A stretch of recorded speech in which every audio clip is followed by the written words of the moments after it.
Hi, this channel is all about cooking traditional Indian recipes for my Western friends with locally available ingredients. Today, we are going to see the preparation of homemade immune drink or a booster. Ingredients are fennel seeds 7 teaspoon, cumin seeds 4 teaspoon, ginger powder 2 teaspoon, black peppercorn 2 teaspoon, cardamom 6 numbers, cinnamon 2-inch stick, turmeric powder 7 teaspoon. Add all the whole ingredients to a frying pan and fry it until a good aroma comes out of it. Make sure you don't burn it.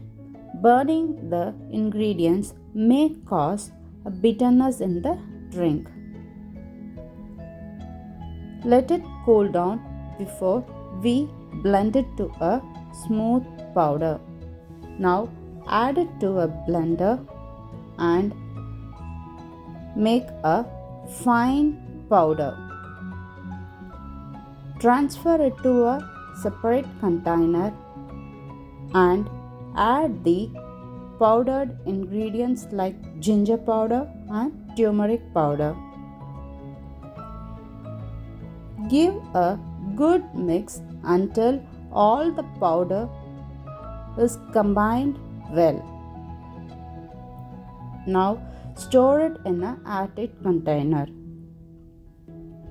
To prepare the immune drink, in a saucepan add 1 glass of water and half teaspoon of homemade immune powder and bring it to boil. Boil it until it reduces to 3/4 of glass. Once it is reduced, strain it in a glass and add salt or honey as per your taste. Today I am adding 1 teaspoon of honey to it. Now our immune booster is ready to drink. Serve it hot or cold as per your preference.